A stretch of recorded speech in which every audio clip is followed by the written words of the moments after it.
Hello, Mr. Deaton. Please excuse if I shiver because it is quite cold out here. So, this is the philosophy response number 4, I think it is, and this is going to be over parenting licenses and throwing in chapter 7, 6, and 8 and how they correlate and how we're going to use that to analyze this proposal.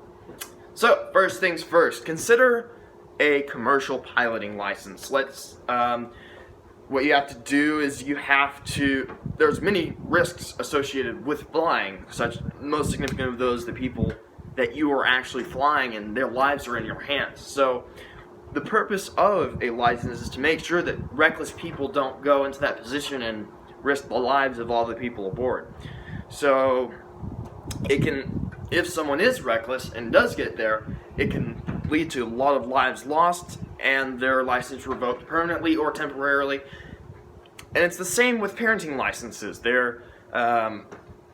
What is proposed is that parents can have, they have to get licensed in order to have kids, and if they have multiple infractions or are, man, it's cold out here, and if they are showing that they're not a good parent, they can have their licenses revoked and have birth control to show that they won't have any more kids. So, putting this into an all things considered view, Kantianism, it says probably a moderate no, because universalizing it would cause a restriction on freedom, which would cause a general unrest in society and feel that they're taking advantage of, and that would not be good. Although it does theoretically save many lives and relieve countless terrible experiences from the kids that are in those abusive relationships. And it would also eliminate the kids that were born on accident and live their lives feeling that they were a mistake. So it would also create theoretically create a more steady founded upcoming generation through a sense of social Darwinism. As far as respect for the child, parents, and those involved, it's a major hit in respect for the parents, although it is a large, I think it is some more respect for the children. And those involved, it's kind of indifferent. So that from Kantianism, mostly because of the respect, and also because of the unrest in society, is a moderate no from Kantianism. And utilitarianism, they're pretty indifferent. The net pleasure would probably be +6 for the kids because it's a much better environment, and they have the assurance that they will have great parents.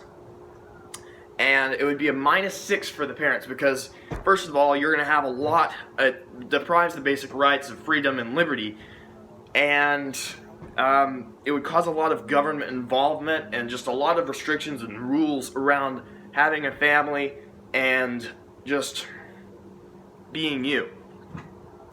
So, also, there's a third party, which would be the society, who is kind of indifferent. It deprives the basic rights but it's for the future generation's betterment. So they kind of equal each other out. So, from utilitarianism, pretty indifferent. Care ethics, there is a definitive no here because it's all about the relationships, and the whole point of this, well, not the whole point, but it really hurts for those that,